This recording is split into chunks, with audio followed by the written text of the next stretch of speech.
Now, here's a question for you, and I think we're going to have an interesting time unpacking this. You have taken some heat for your stance on charter schools. Can you explain your position on that? Yes, I started out as a big charter school supporter. Al Shanker, who was president of the American Federation of Teachers, the biggest teachers union in the nation, was a supporter. But I wanted the charter schools to have credentialed teachers, and I wanted them to play by the same rules. My bill was vetoed.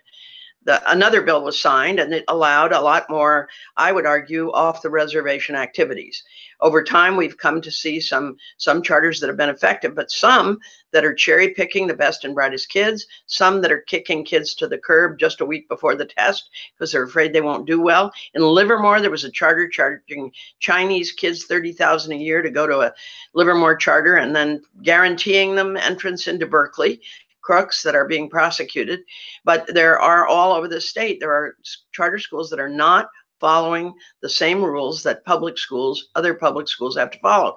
So I've called for a moratorium on charter schools until we can clean up the auditing and oversight of them and make sure that we don't have people lining their pockets. And there are a lot of people that have used this to their own personal benefit. There's a recent report that's out that you can take a look at, and it shows that the examples of different charters, including one in Livermore, that have been doing crooked things.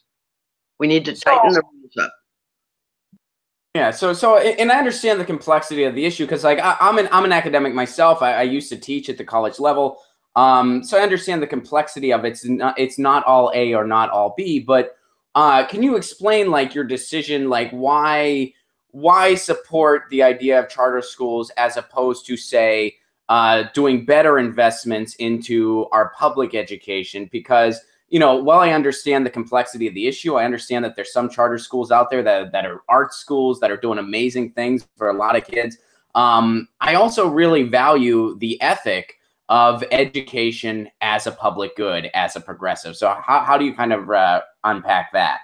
I'm totally with you. I support education as a public good.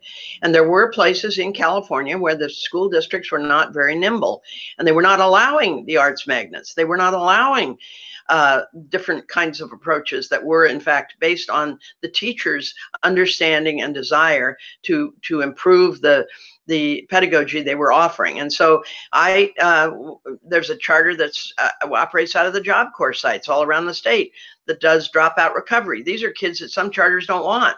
They're 16 to 23-year-olds who some left school because they got pregnant at 14. Some left school because they were in a gang and they got kicked out of school. For whatever reasons, a lot of these kids are 4 or 5 or 6 years behind. They're not going to graduate by the time they're 18. So by doing charters sites at the Job Corps centers, they help kids not only to graduate or get their GEDs, they also help them to gain a trade. I think there are some really fine charters, but there are some crooked charters where the people are lining their own pockets.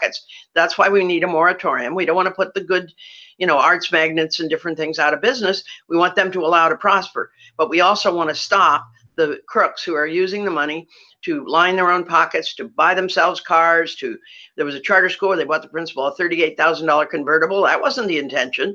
So you got to be able to say, we're going to make sure that these are public schools after all, and they have to play by the public role and rules. And there are charters, some charters want their cake and eat it too. They want to be called public schools and get the public's money, but they don't want to play by the public school rules. They've got to allow all kids entrance. They had charters that were saying, oh, don't send your special needs child here. We don't have a special ed teacher. That's illegal. And so it's time to clean this up. And there are some charters that are actually causing real financial hardship for some of the districts, that because they're lining the pockets of their owners or of some out-of-state for-profit company. That's not right. Hey guys, thanks for watching. That was a clip from Get Your News On with Ron, the world's first viewer-curated streaming news show. What does that mean? That means I log on to a stream and people tweet me articles over on Twitter at Ron Placone, or they use our Reddit subsection, which is just Get Your News On with Ron over on Reddit. And that's how we build the show. I'm seeing all these articles for the first time. We are literally getting our news on together. Follow me on Twitter at Ron Placone so you can participate. And this show streams live every Tuesday through Friday at 10 a.m. Pacific Standard Time. So please do tune in. If you want to support this show, you can do so over on patreon.com/Ron Placone, where for as low as $1 a month, You get access to exclusive podcasts every week, exclusive videos, free tickets to shows when I'm performing in your town, and more for as low as $1 a month. Please do consider it. Thank you so much for your support. This has been Get Your News On with Ron.